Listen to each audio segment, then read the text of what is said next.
Sabe, esse é um dos clamores mais antigos, mais viscerais da humanidade. É aquele grito que vem de um lugar fundo, sabe? Um lugar de angústia, quando a gente se sente totalmente sobrecarregado, sem controle algum. E é exatamente desse ponto que a gente parte na nossa conversa de hoje. Olá, seja muito bem-vindo. Hoje, a gente vai mergulhar nas leituras do quinto domingo da Quaresma para descobrir uma verdade que, olha, é de virar o jogo. O túmulo, aquela que parece ser a nossa maior fonte de desespero, na verdade é frágil. Frágil diante do poder de Deus. Aquele clamor lá do Salmo, ele ecoa forte nas nossas ansiedades de hoje em dia, não é verdade? Pensa bem, aquela ligação no meio da noite que gela a espinha, um diagnóstico médico que tira o chão, um relacionamento que a gente vê desmoronando. Essas são as nossas profundezas. E é exatamente aí, nesse lugar de medo, de lágrimas, onde parece que não tem mais saída, que o evangelho de hoje nos leva. A gente vai entrar junto com Jesus numa casa em Betânia, onde a morte parecia ter dado a palavra final. Certo, agora vamos encarar o problema de frente sem rodeios. A Bíblia não tem nada de romântica quando fala da morte. Pelo contrário, ela é bem direta. A morte é uma inimiga, feia, mal cheirosa, uma consequência direta do pecado que bagunçou toda a criação. E esse sentimento de fim de linha, ele é universal. A gente vê isso no desespero de uma nação inteira, Israel lá no exílio se sentindo como um monte de ossos secos. E a gente vê na dor agudíssima pessoal de Marta e Maria. É a mesma sensação de acabou. A honestidade da Marta aqui é... Uau! É brutal, né? Mas é necessária. As palavras dela nos forçam a encarar a morte como ela é. Não uma ideia, mas um fato. Um corpo em decomposição, um cheiro que grita que é tarde demais. E junto com esse cheiro da morte física vem outro peso, o da nossa própria culpa. O salmista bota em palavras aquele sentimento que todo mundo conhece. Se Deus for colocar na balança os meus erros, quem é que se salva? É uma pergunta que nos deixa sem ar. Mas é aqui que a coisa toda vira. Diante desse cenário de morte e desespero total, Deus não vem com um tapinha nas costas. Ele fala. E a palavra dele não é uma palavra qualquer. É uma palavra que cria vida do nada. Pensa na cena. Deus leva o profeta Ezequiel para um vale que é basicamente um cemitério a céu aberto e pergunta, e aí, esses ossos podem viver de novo? A resposta óbvia seria, claro que não. Mas a resposta de Ezequiel é de uma sabedoria imensa. Ele diz, Senhor, tu o sabes. Ele tira o foco do problema e coloca no poder de Deus.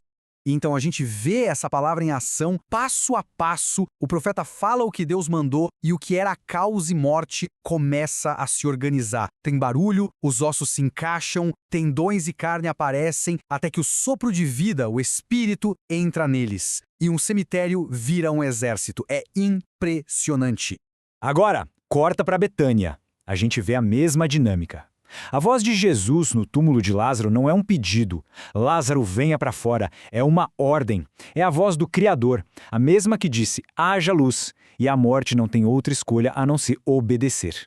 Mas, antes do poder, vem a compaixão. Antes do milagre, tem algo crucial. O texto diz simplesmente, Jesus chorou. O versículo mais curto da Bíblia. E ele nos mostra que Deus não é um espectador distante da nossa dor. Em Jesus, Deus chora com a gente. Ele sente a nossa dor. Agora a gente dá um salto para a carta de Paulo aos Romanos para ver como esses milagres apontam para uma verdade ainda maior, uma verdade jurídica, um veredito que muda tudo para nós. Essa é, sem dúvida, uma das frases mais libertadoras de toda a Bíblia. Presta atenção, não é menos condenação, nem talvez nenhuma, é nenhuma. Ponto final. Aquele peso da culpa, a acusação que nos esmagava, foi cancelada. O caso está encerrado. Mas qual é o segredo? Está na expressão em Cristo Jesus. Isso não é só uma ideia bonita, é uma localização. É como se a gente se mudasse para um novo endereço, um novo país, onde as leis do antigo regime, as leis do pecado e da morte, não valem mais. A nossa realidade agora é definida por esse novo lugar. Só que essa liberdade não foi de graça. Longe disso. A ressurreição de Lázaro foi, na prática, o estopim que fez os inimigos de Jesus decidirem ele precisa morrer. Ou seja, para Lázaro sair do túmulo dele, Jesus começou a caminhar em direção ao seu próprio túmulo. Deus condenou o pecado na carne de Cristo para que a gente não fosse condenado. Isso nos leva ao ponto central de hoje, a grande virada de chave. A ressurreição de Jesus muda completamente a nossa forma de olhar para o túmulo. Ele deixa de ser aquele inimigo gigante e invencível e se torna o que ele realmente é, um adversário fraco, frágil, já derrotado. Se a gente colocar as leituras lado a lado, o padrão fica claríssimo. O problema é sempre a morte, em suas várias formas. E a solução de Deus é sempre a mesma. A sua palavra poderosa e o seu espírito que sopram vida onde não existe mais nada. É consistente, é poderoso. Tem uma história que ilustra isso de um jeito tão puro, de duas crianças no carro. O mais novo fala, não quero morrer. E o irmão mais velho, com toda tranquilidade, responde, pois é, mas você vai. Só não se preocupe, Deus vai te ressuscitar dos mortos. É essa certeza que a gente pode ter. Se a gente fosse desenhar isso, seria uma disputa bem desigual. De um lado, o túmulo, que parece ter todo o poder. Do outro, Deus. E, francamente, não existe competição.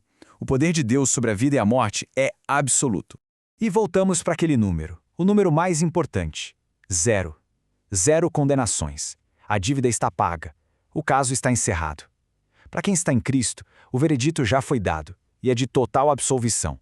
E tudo isso nos deixa com uma pergunta muito prática para a nossa vida. Ok, se a nossa maior ameaça, a morte, é um inimigo frágil, e a nossa maior acusação, a culpa, foi zerada, então que tipo de vida isso nos liberta para viver?